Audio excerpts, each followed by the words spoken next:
আসসালামু আলাইকুম বন্ধুরা, কেমন আছেন? আজকে কথা বলবো নব্য চিকিৎসকদের উদ্দেশ্যে।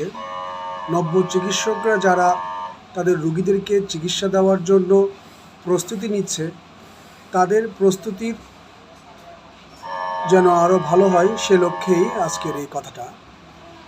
একজন সুচিকিৎসক হওয়ার জন্য কী কী গুণাবলীর অধিকারী হতে হয় সে বিষয়গুলো। একজন সুচিকিৎসক হওয়ার জন্য প্রথমত চিকিৎসককে রোগ নির্ণয় করা শিখতে হবে। যে মতের চিকিৎসকই হোক, রোগ নির্ণয় করাটা তার জন্য অত্যধিক প্রধান গুরুত্বের বিষয়। তারপরে আসে এই রোগ নির্ণয় করার পরে রোগীর ভবিষ্যৎ ফলাফল কী দাঁড়াবে আর পরিণতি কী দাঁড়াবে সেই বিষয়গুলো সম্পর্কে অবহিত হওয়া। তারপরে আসতেছে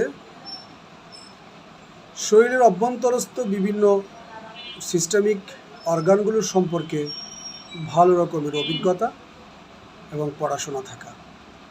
তবে একজন সুচিকিৎসক হওয়ার জন্য এগিয়ে যাবে। ধন্যবাদ।